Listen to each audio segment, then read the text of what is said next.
Did you know that God can talk to you in your dreams? Like he literally can talk to you in your dreams, and he wants to talk to you in your dreams, and he will reveal all types of things. Today on the show, I'm going to talk to you about a specific warning dream that I got over and over and over again that I did not know was a warning, and how I deal with dreams now. Welcome back to another episode of the You, Me, and Jesus podcast. I am super excited to be here chatting with you today. Now, let me just keep this all the way real. We're going to go on a tangent. This is my third time recording this episode on video and on audio. And for whatever reason, Zoom has not let the audio go through. So if you are hearing this episode, then I believe that the devil did not want you to hear it, see it. Because I'm like, Jesus, fix it. So if you are seeing this and you are hearing this, I need you to give me the slow clap. I wanted to give up on this episode. But anyways, and we're back. So I wanted to talk to you about a specific dream that God gave me that was a warning dream. But before we get into that, I want you to, if you are watching this on YouTube and you enjoy all the episodes we come out with, I want you to hit like on this video and subscribe to the channel. And if you're listening on the podcast, make sure you write us a 5-star review and write us a review. That way I can read it, get inspired, and I can share it with others. It's really important to know that we have 24 hours in a day. We are typically awake 16 hours and we're supposed to sleep for 8. That's basically us sleeping a third of the day and us sleeping a third of our lives. And God is so kind. He is always talking to us. He always wants to talk to us. And one of the ways that God communicates is in dreams. And if you look in the Bible, there were people that had dreams. You know, there was, I think Joseph was actually interpreting dreams, and Pharaoh had a very powerful dream that needed to be interpreted. And so dreams are a natural, normal thing. It's important to know that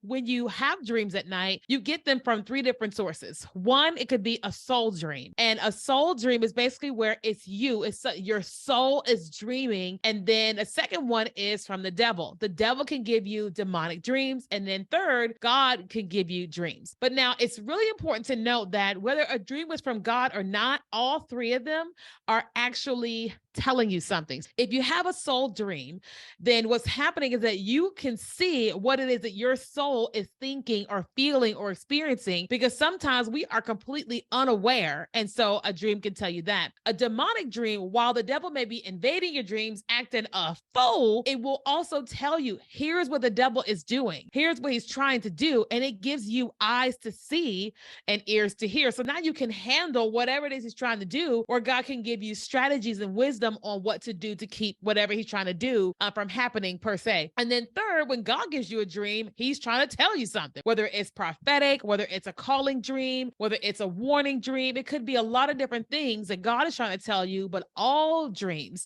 tell you something if you steward a dream. Stewarding a dream looks like this. You get a dream and you actually write it down and you actually seek God about the dream. I didn't know this was a thing. I didn't really know that dreaming was a thing for real, until I started having this warning dream that I'm going to tell you about. But once I started realizing, oh, like, I dream all the time. And when I really start writing these things down, I get more dreams. I get more strategies. I get more wisdom. I get more revelation. I'm like, oh my God, there's a whole world of things that I didn't know that existed. So sometimes when I'm really, really confused and I'm trying to make a decision or whatever is going on, I'll say, I'm going to go to sleep. I'm going to sleep. God gave me a dream. Now, he doesn't always give me a dream, but sometimes he does. And I'll use sometimes my language of dreaming of like, okay, God, talk to me. Tell me what's going on. Tell me what it is you want me to know, because I'm not getting it in my waking life. And sometimes it's immediate and other times it'll take a little while, but usually he will tell us something. And so it's really important to know that he wants to speak to you in your dreams, and he will speak to you in your dreams. Sometimes we feel like, well, I had this dream because I had hot sauce, or I watched this movie, or I hung out with this person, or I ate this food. And listen, no matter what the dream was, you still want to pay attention to it, because it's still telling you something. You know, I have hung out with people and I have had dreams about, like, I remember I hung out with somebody. It's going to sound kind of like crazy, but I hung out with somebody. And the night after I hung out with her, I was in my dream and I was, quote unquote, touching myself. And I woke up like, that for me, masturbation is not an issue for me. I just never had that issue for real, for real. And so it's not like a big thing for me. You know what I mean? And so when I had that, I was just like, why do I?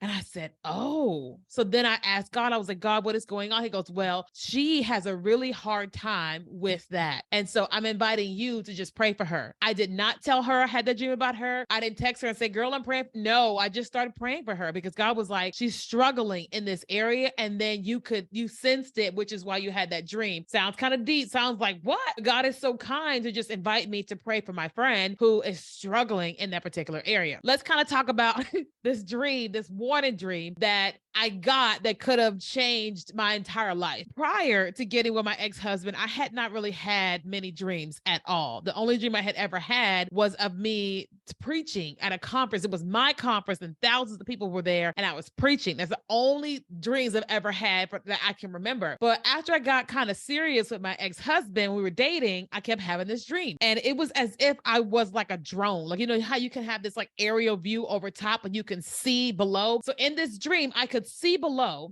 and I was driving a black SUV, very similar to the SUVs that they drive the president of the United States around, you know, and I'm driving this SUV into a retail lot. And in this retail lot, the car spins out of control. I hit a bunch of cars and the police show up. And I keep having this dream over and over and over again. And I can't seem to understand what this dream was about. Full disclosure, at that time, my license was suspended and I was driving on a suspended license and I needed to go and get that taken care of. And so I thought that's what that dream was about. So I went and got my license fixed and all the things and whatever. But the dream kept coming and I was just like, I don't understand what in the world is going on. And it wasn't until after I got married, my husband and I were arguing. I used to cry all the time in my marriage. I mean, just all the time. I was so miserable. People didn't know how miserable I was. Even before I found out he was cheating, I was so miserable. And one night I'm standing on the stairs and I'm like, we're arguing. And I look down at him and I say, you're ruining my life. And when I said that, I got a flash of the dream of my car spinning out of control. And then I could hear, you're ruining my life. And I was like,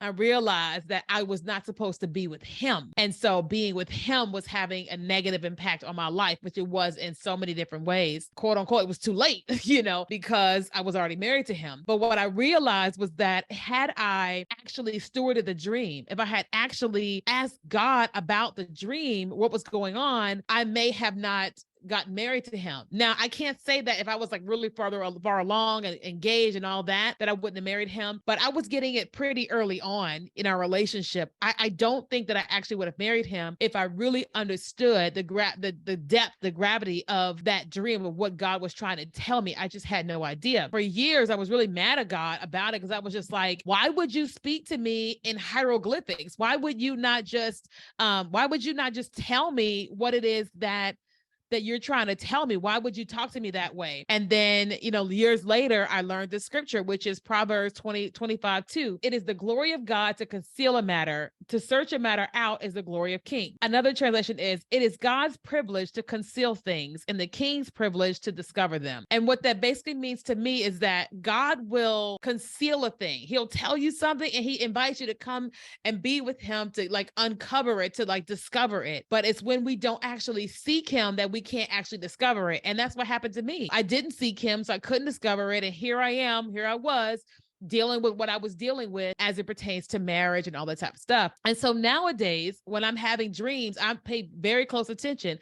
So this was kind of funny. I had a dream recently, 3 dreams back to back in 3 different days. And I was just like, I couldn't figure out what was going on in these dreams. I sent it to my best friend who is not a dream interpreter. And I said, what are you experiencing when you read these 3 dreams? And she said, well, it just seems like you got a lot of distractions going on. It seems like that there's something going on. You got a lot of distractions. And so I went to God and said, God, are these dreams about distractions? He said, yes. And I said, oh, okay. I was like, what am I distracted from? Is it a man? He said, no. And I was like, well, what is something new that I'm doing? And just like the day before, I had downloaded the Facebook dating app because, you know, I'm single and I'm looking to meet people. And he said, it's the Facebook dating app. And I was like, what's wrong with the Facebook dating app? He goes, well, there's nothing wrong with the dating app. There's something wrong with you being on the dating app. And I'm like, who am I? Thou art the Christ?